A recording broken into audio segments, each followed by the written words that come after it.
Late last week, I believe it was Wednesday or Thursday, Triple H sent out a tweet saying that he had received a phone call from WWE Hall of Famer Mike Rotunda to convey the news that then WWE superstar Bray Wyatt had passed away at the age of 36.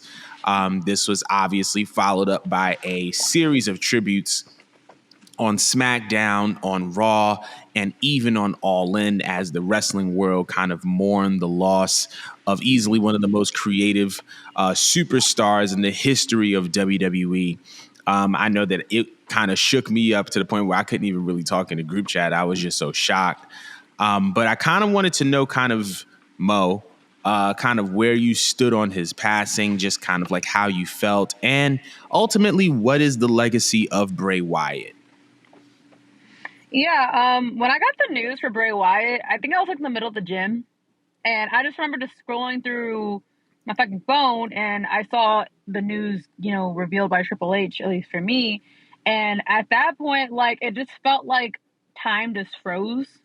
It just froze. It didn't feel like it was real, and the timing of it was just odd. It seemed like it didn't make sense, and my brain immediately like thought the worst, because I'm like, wait, Bray's not that old, A, but B, as soon as I thought about Bray Wyatt, I just thought about Brody, and I was just like, dude, like, what the fuck? Like, we cannot catch a break.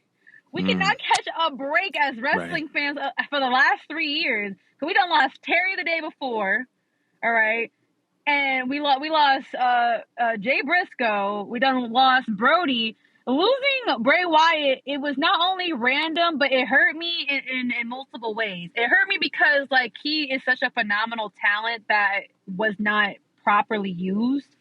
You know what I mean? And I think that he didn't have the greatest run coming back, but we were still hoping that maybe when he came back, he might have refreshed, he might have revamped himself or whatnot. And we just got clearance that he was going to come back, that he was going to come back.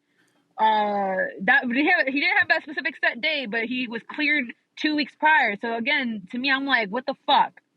What the fuck? I'm thinking the worst possible thing, considering what happened to Jay Briscoe. My brain's thinking the worst. I'm like, oh my God, like, was someone behind the wheel? You know what I mean? Was it self-inflicted? Because I know Bray Wyatt had been pretty transparent with us about, like, mental health and whatnot, and that's why a lot of fans had, like, connected with him from the jump.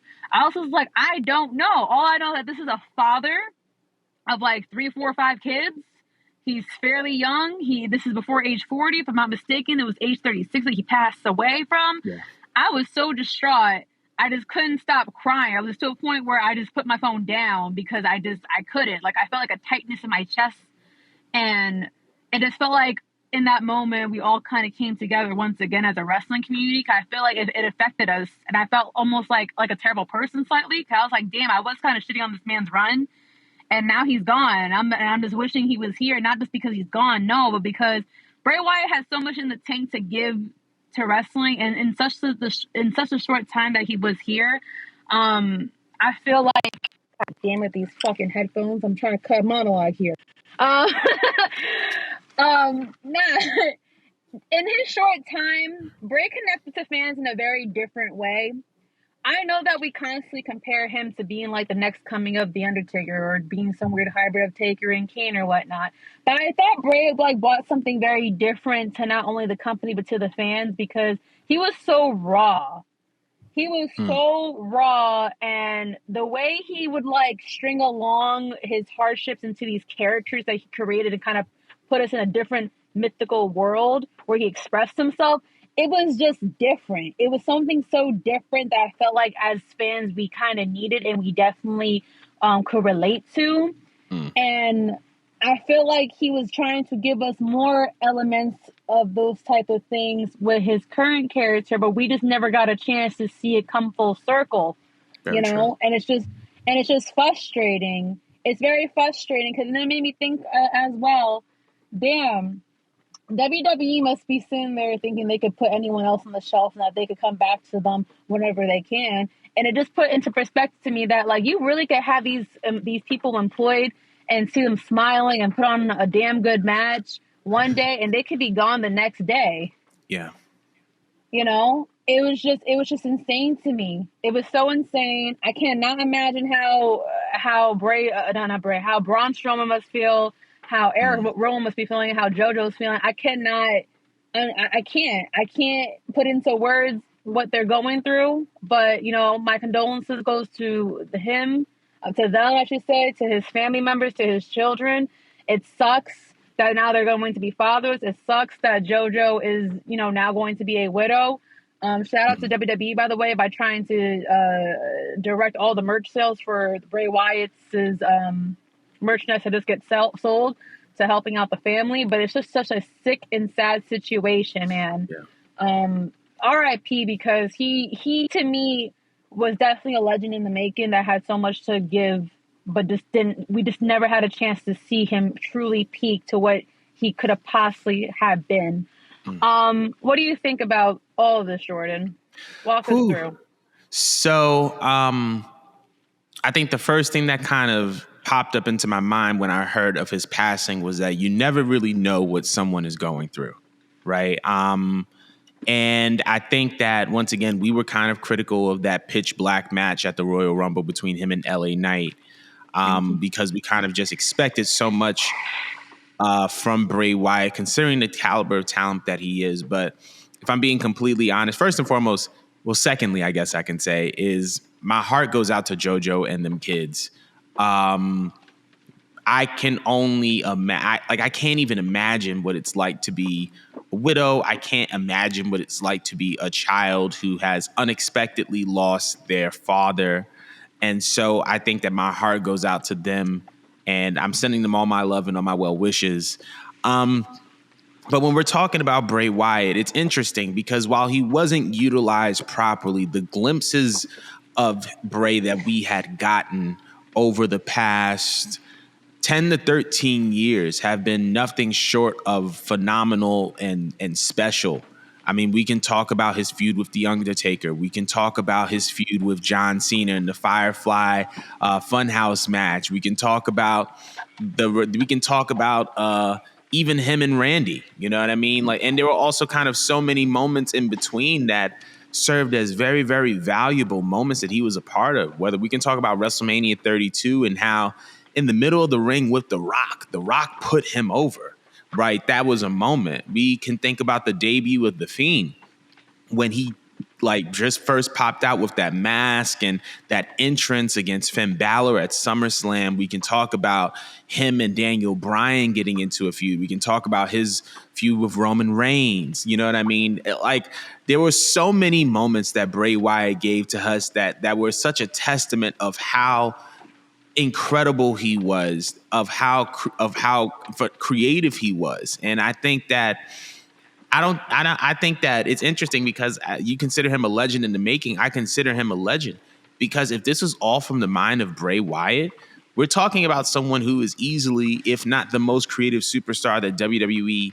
had to offer, right? Like, I love The Undertaker. The Undertaker is someone that I hold at a very high regard, but the character of The Undertaker was the brainchild of Vince McMahon. And you know what I mean? That all that kind of came from Vince. But when we're talking about Bray, a lot of the stuff that came from Bray was Bray. And that's true. He had no help. That was just him. That was just him. And so I think that kind of puts into perspective. And another incredible moment when Taker passed Bray Wyatt the torch earlier this year. Like, that was another incredible moment. So we kind of talk about he was a legend in the making. And do I believe there was more in the tank? Absolutely. But the moments that he gave us and the moments that he was a part of were legendary, were incredible, were spectacular. And you know, like you said, my heart goes out to Braun Strowman. My heart goes out to Eric Rowan. And it's just super unfortunate that he had passed away. And in addition to just the on-screen character, you can tell how much he meant to everybody around him. There were videos of the house shows. Seth Rollins broke down in the middle of a ring in a house show because he just didn't have the time to process what happened to Bray. And you saw the Fireflies, and then we go to AEW, which we'll talk about later, and we saw Buddy Matthews bring out the lantern and place it at the feet of Aleister Black, and they kind of bowed to the lantern, respect to him. And then we go to Raw, and we see Becky holding up that armband and just sobbing at the end of the show. He was a light.